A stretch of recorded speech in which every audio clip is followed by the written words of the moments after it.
안녕하십니까. 이번 전월 발표를 맡게 된 학부연구생 이지훈입니다. 저는 이번 학부연구생 프로젝트 학기의 일환으로 이어 이의지 관한 연구를 시작하게 되어 2월 이의지 데이터 분석이 필요한 연구지 홈페이지 논문을 발표하게 되었습니다. 발표할 논문은 On the Feasibility of Using an ER EEG to Develop an Endogenous Brain Computer Interface와 Evaluation of Real-Time Endogenous BCI Developed Using ER EEG에 관한 논문입니다. 첫 번째 논문은 엔도지니어스 BCI를 개발하기 위한 이어 이의지를 사용하는 가능성에 관한 연구입니다. 최근 BCI는 LIS 환자의 손상된 신체 기능을 대체할 수 있어 관심이 높아지고 있습니다. 여기서 LIS 환자는 의식은 있지만 전신마비로 인하여 외부 자극에 반응하지 못하는 상태를 말하고 BCI는 LIS 환자가 자발적인 움직임 없이 내 신호만 사용하여 외부 환경과 통신할 수 있도록 합니다. 즉 BCI 시스템은 LIS 환자에게 대체 의사소통 채널을 제공합니다. 기존 EEG 기반 BCI 시스템은 EEG의 정확한 측정을 위해 전도성 젤이 있는 두피 전극을 사용하여 측정된 뇌 신호를 사용했습니다. 그러나 기존의 측정 시스템은 외부 중폭기, 캡, 전극과 같은 여러 구성 요소로 구성되어 있어 BCI 응용 분야의 실제 사용 가치를 제한하기 때문에 상대적으로 부피가 큽니다.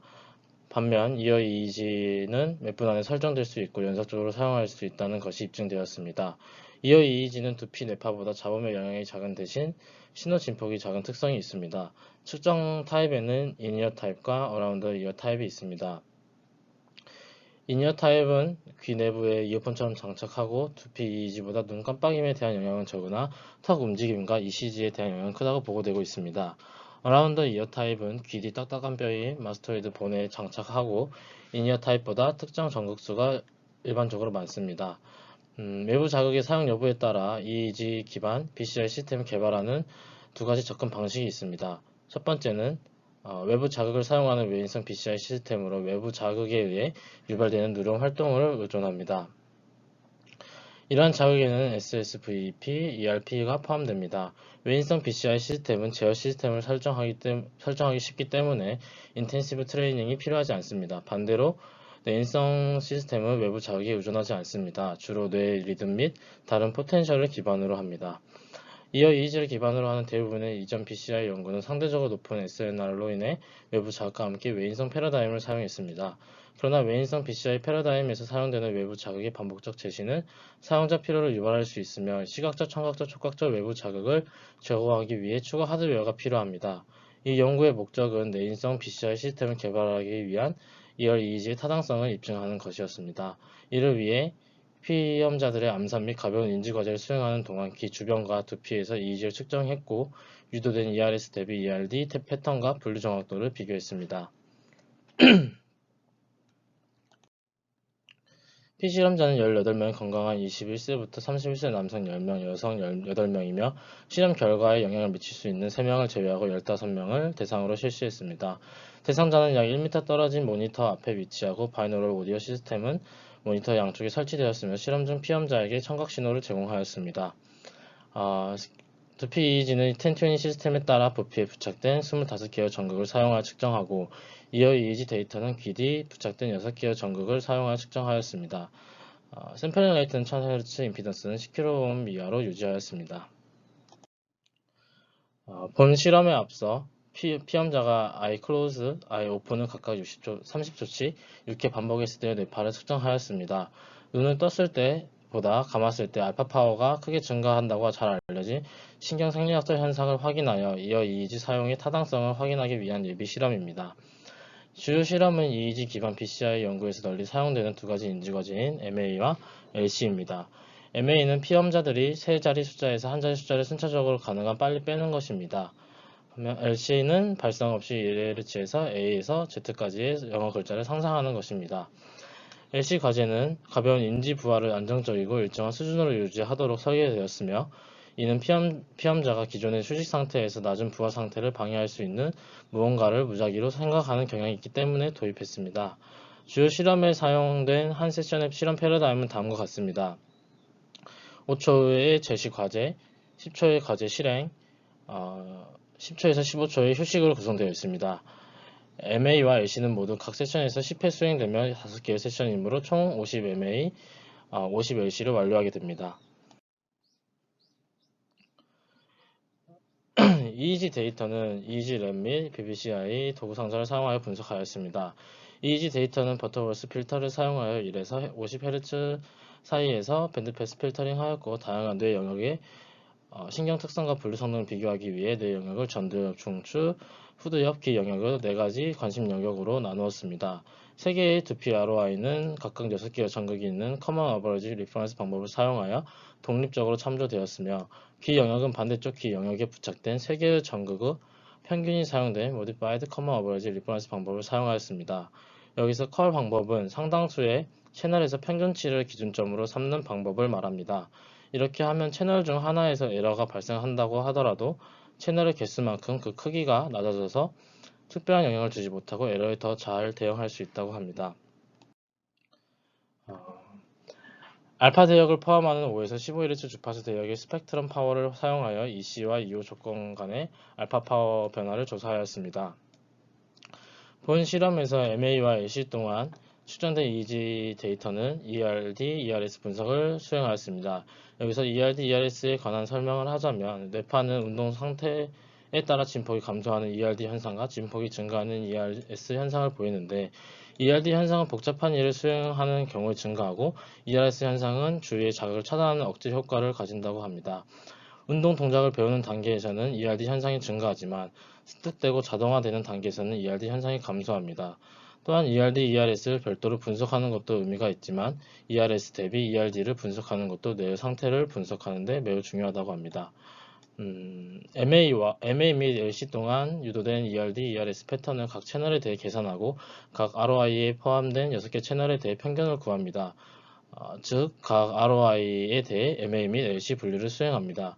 특징 추출을 위해서 MA 및 LC 에포크에 멀티밴드 커먼 스페셜 패턴이 적용되었으며 여기서 CSP는 각 시간대의 분류에 사용되는 LDA 즉 선형 판별 분석으로 특징을 추출하는 데 사용됩니다. LDA는 데이터를 한 축에 사용한 후에 두 범주를 잘 구분할 수 있는 직선을 찾는 것을 목표로 합니다. 빨간색 점과 파란색 점을 분류하는 걸 목표로 하면 왼쪽 그림에 나타난 축은 왼쪽 그림에 나타난 축은 중간에 빨간색과 파란색 점이 뒤섞여 있고 반대로 오른쪽 그림은 색깔이 서로 다른 점들이 섞이지 않고 비교적 뚜렷하게 구분되고 있는 점을 확인할 수 있습니다. 사용 후 두 범주의 중심이 서로 멀도록 그 분산이 작도록 해야 합니다. 왼쪽 그림은 오른쪽과 비교해서 보면 왼쪽 그림은 사용 후 두 범주 중심이 가깝고 분산은 커서 데이터가 서로 잘 분류가 안 되고 있는 걸 볼 수 있습니다. 반대로 오른쪽 그림은 사용 후 두 범주 중심이 멀고 분산은 작아서 분류가 비교적 잘 되고 있는 걸 볼 수 있습니다. LDA는 이런 직선을 찾도록 해줍니다. 이렇게 분류 정확도를 추정하기 위해 LDA를 사용하여 텐폴드 크로스 밸리데이션을 10번 수행합니다.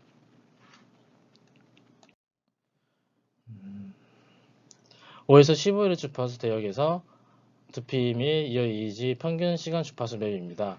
왼쪽이 EC이고 오른쪽이 EO입니다.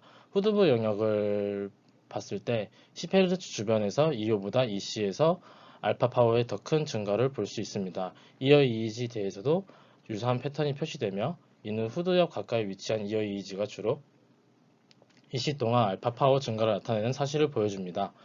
전두엽 및 중앙 영역은 EC 동안 알파 파워 증가가 나타나지만 후두부 및 귀 영역만큼 강하지 않은 것을 볼 수 있습니다. 후두부의 평균 SNR은 가장 높고 귀 영역의 SNR 또한 전두엽 및 중앙 영역보다 통계적으로 높습니다.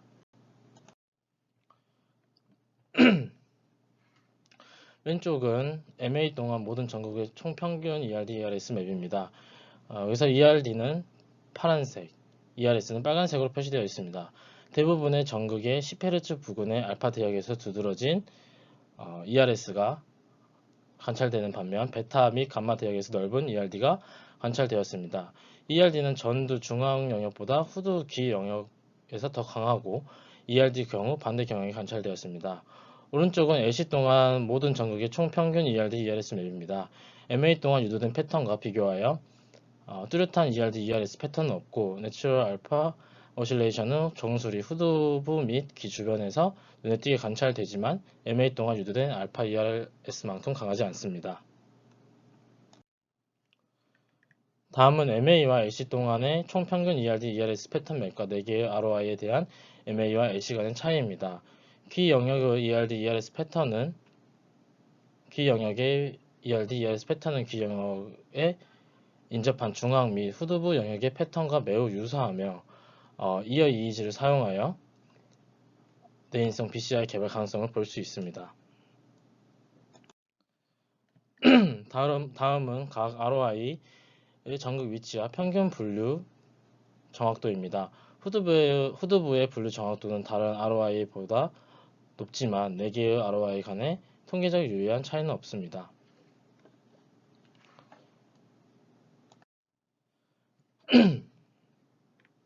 본 실험에서는 내인성 BCI 시스템을 개발하기 위해 널리 사용되는 인지 과제 중 하나인 MA 과제를 사용했고, MA 동안 대부분의 전극에서 상당한 알파 ERS 및 광대 ERD가 관찰되었습니다.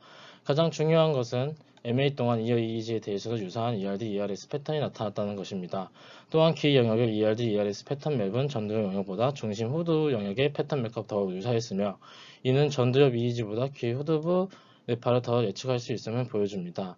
ERD, ERS 및 분류 결과는 이어 EEG가 허용 가능한 성능을 갖는 내인성 BCI 시스템을 개발하는 데 사용될 수 있음을 입증하였습니다. 본 연구에서는 다중대역 CSP와 LDA를 각각 특징 추출 및 분류에 사용하였지만 LDA가 항상 주어진 EEG 데이터 분류에 가장 적합하다는 보장이 없기 때문에 다른 분류기를 고려해야 합니다. 다음 논문은 자발적으로 생성된 이어 EEG에 대한 리리퍼런싱 방법의 영향을 체계적으로 조사하는 것이며 본 연구에 사용된 이어 EEG 데이터와 패러다임은 이전 논문과 같습니다. 측정된 이어 EEG는 이제 전체 평균, 반대측 평균, 동측 평균, 반대측 바이폴라, 동측 바이폴라 총 5가지 방법을 사용하여 독립적으로 참조하였습니다.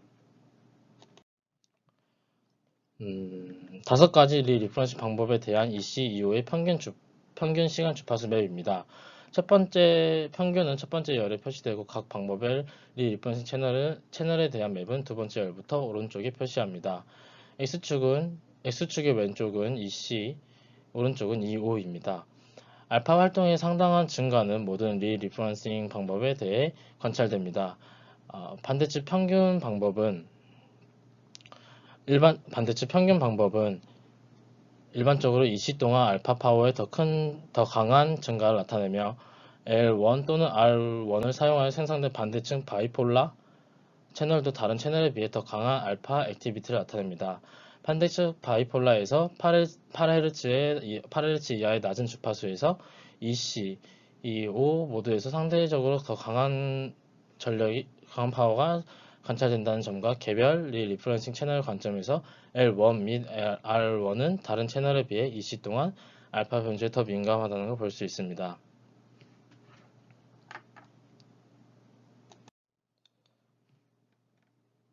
SNR 결과는 시간 주파수 분석 결과와 일치했습니다.